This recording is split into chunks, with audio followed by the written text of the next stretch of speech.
عزاداران امام 7 صفر 7 صفر 1442 ہجرہ 2020 کی آج کا دن ایام ازا میں ہے، لیکن ولادت امام موسی کاظم علیہ السلام ہے۔ کل شب کی مجلس میں نے امام کے تعلق سے کچھ بتایا تھا، اسی کو لے کے چلوں گا کہ مجلس کا آغاز ان کلمات سے کیا کہ جو امام حسین علیہ السلام کی زیارت کے کلمات ہیں۔ یہ کلمات، یہ جملے کسی اور کی زیارت میں نہیں ہیں، ایون امیر المومنین علیہ السلام کی زیارت میں نہیں ہے، یہ صرف امام حسین کی زیارت میں ہے کہ یا سار اللہ وابن سارے۔ جیسے میں نے کہا کہ زیارت وارثہ کا یہ آخری سلام بھی ہے، اسی پہ زیارت وارثہ کے سلام ختم ہوتے ہیں، اور اسی لیے میں زیارت وارثہ کہہ رہا کہ امام حسین علیہ السلام کی جو زیارت ہے وارثہ، اس طرح کی زیارت کسی معصوم کی نہیں ہے، کسی معصوم کی۔ اللہ کے رسول سے لے کے زمانے کے امام تک ہمارے پاس 14 معصومین کی زیارات ہے۔ اور ایک چیز اور یاد رکھو کہ جتنی زیارات ہیں، جتنی دعائیں ہیں، یہ کسی مولوی یا مجتہد کی لکھی بھی نہیں ہے، کسی خاکی انسان کی لکھی بھی نہیں ہے، بلکہ ہر زیارت کے پیچھے نص معصوم ہے۔ اسی لیے ان ساری زیارات میں اثر ہے، پاور ہے، طاقت ہے کہ آج آلموسٹ 1400 ایئرس ہو گئے، لیکن اس زیارات میں اتنا پاور، اتنا اثر ہے کہ آج بھی یہ زیارات پڑھ کر انسان اپنی تقدیر کو بدل سکتا ہے اگر وہ چاہے، اور سارے ہمارے مجتہدین نے اس کو ریکمنڈ کیا، سارے ہمارے مجتہدین نے کہ یہ زیارت ضرور پڑھو، یہ زیارت ضرور پڑھو۔ جیسے زیارت نائیہ ہے، زمانے کے امام کی زیارت، ایکسٹراڈنری زیارت ہے۔ زیارت آل یاسین ہے، یہ ایسی زیارت ہے معصومین کی کہ یہاں تک علماء کہتے ہیں کہ اگر 40 دن ایک جگہ ایک وقت میں انسان پڑھے زیارت آل یاسین کے بارے میں، کہ اگر 40 دن ایک جگہ پڑھے ایک ہی وقت میں، تو تم فیل کرو گے، تم محسوس کرو گے کہ جیسے سرکار کی سواری تمہارے پاس آ گئی۔ یہ کو فیل کرے، اگر اعمال ہمارے ایسے ہیں، ہم متقابل ہیں، تو مولا کی زیارت بھی ہوتی۔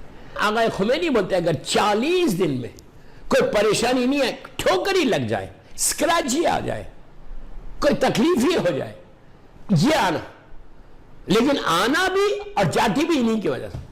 اگر پریشانی نہیں آ رہی تو اس کا مطلب there is something wrong، کہیں کسی کو زیادہ بڑی آ جائے گی، کسی کو چھوٹی آئے گی ضرور۔ یا اگر آپ صدقہ دیں، اگر آپ کسی کا یتیم کا بیوہ کا خیال رکھیں، تو آنے والی بڑی پریشانی چھوٹی میں بدل جاتی۔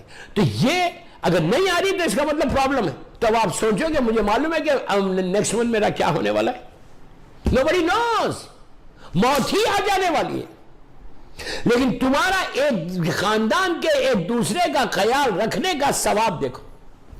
یہ چیز کم از کم 7 صفر، اگر آج مسنہ جعفر کا دن ہے تو میں ان کی زندگی کا یہ واقعہ تو بولوں، ان کی زندگی کا کوئی ایک پہلو تو بولوں، کہ ان کی زندگی سے کوئی ایک چیز تو میں اپنی لائف میں امپلیمنٹ کروں۔ یہ مت بولو یار I'm doing too much، میں اس کو بھی کر رہا ہوں، اس کو بھی کر رہا ہوں، اس کو بھی کر رہا ہوں، اس کو بھی کر رہا ہوں۔ یہ کبھی مت بولو کہ میں اتنا کر رہا، اب کیا کروں؟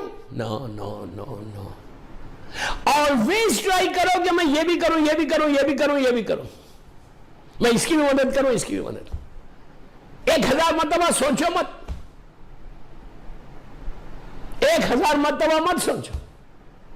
کوئی مولا کا جملہ، عابد بغلامی کا جملہ نہیں ہے۔ اگر کوئی تمہارے سامنے ہاتھ پھیلا دے، امام بول رہے، عابد بغلامی نہیں بول رہے، امام بولتے ہیں کہ اگر ہاتھ پھیلا دے تو اس نے اپنی عزت کو اپنے ہاتھوں پہ رکھ دیا۔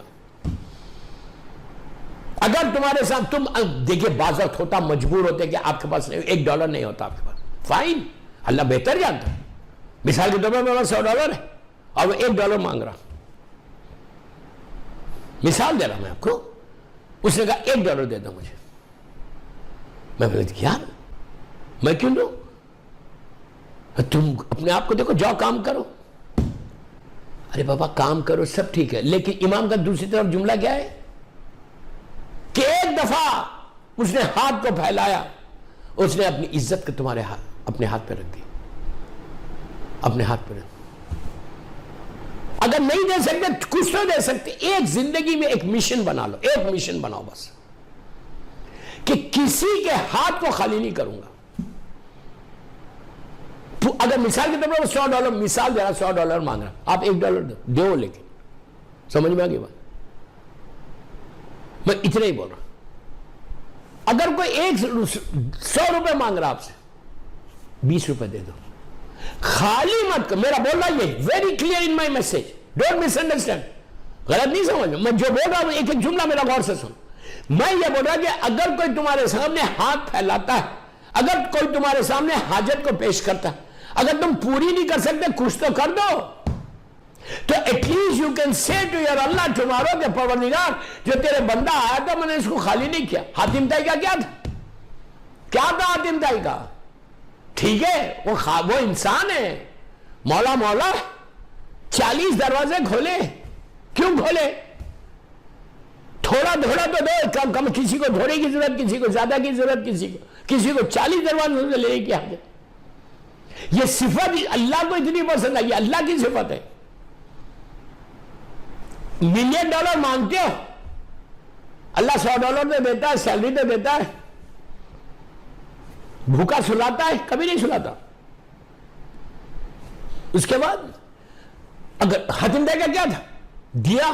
یہ صفت اللہ کو اتنی پسند آئی، اتنی، اس لیے یہ صفت اللہ کی ہے، یہ صفت اللہ کی ہے۔ تو ہمارے اوپر بھی جس کی وجہ سے نہ جہنم میں بھیجا نہ جنت میں بھیجا، کہ آج تک حاتم طائی کا نام تاریخ میں آ گیا کہ سخی تھا، ہمارے نام کے آگے بھی یہ رہنا، اس لیے کہ میرا مولا سخی ہے، سخی ابن سخی ہے۔ Please check your self. یہ جو امام کی صفت ہے، 7ویں امام کی، ویسے ہر امام کی، 7ویں امام نے کھل کے بولا تھا اپنے سگے بھتیجے کو کہ میں تجھے وظیفہ ہر مہینے دیتا ہوں، کیا بس نہیں ہوتا؟ اس نے کہا نہیں بس نہیں ہوتا، میرا قرضہ ہے، میرا قرضہ ہے، میں ڈیبس میں ہوں۔ امام نے کہا میں ادا کر دوں۔ امام نے یہ نہیں کہا جوان ہے جا کام کر، پلیز غلط نہیں سمجھنا کہ میں انکریج کر رہا کہ کام مت کرو، جا کے بھیک مانگو، نو، پلیز ڈونٹ مس انڈرسٹینڈ۔ میرا مطلب صرف یہ، میرا مطلب یہ کہ رشتہ داروں کا خیال رکھو، بس میرا صرف مطلب یہ، کوئی غلط نہیں سمجھے کہ میں انکریج کر رہا لوگوں کو کہ بھائی جاؤ کام مت کرو، لوگوں سے بھیک مانگو، کبھی نہیں مانگنا چاہیے۔ میں یوتھ کو بول رہا، بڑے تو نہیں، میں بول رہا کہ شیعہ کبھی ایسا نہیں ہونا، پلیز میری طرف دیکھو، لک ایٹ می، شیعہ ایسا نہیں ہونا، شیعہ ایسا ہونا، یہ مانگنے سے عزت جاتی ہے۔ کبھی بندوں کے سامنے ہاتھ مت پھیلاؤ، اللہ کے سامنے ہاتھ پھیلاؤ۔ اللہ وہ وقت نہ لائے، اللہ اس سے پہلے موت دے دے کسی کے سامنے مانگنے سے۔ اللہ کسی کا محتاج مت بنائے سوائے اللہ کے، محمد اور آل محمد کے، بس چل آپ پڑھ لیں محمد و آل محمد، اللہم صلی اللہ محمد۔ 40 منٹ کی مجلس ہو تو کوشش یہی کرو کہ بہترین عمل کیا ہے، دوسروں کے ساتھ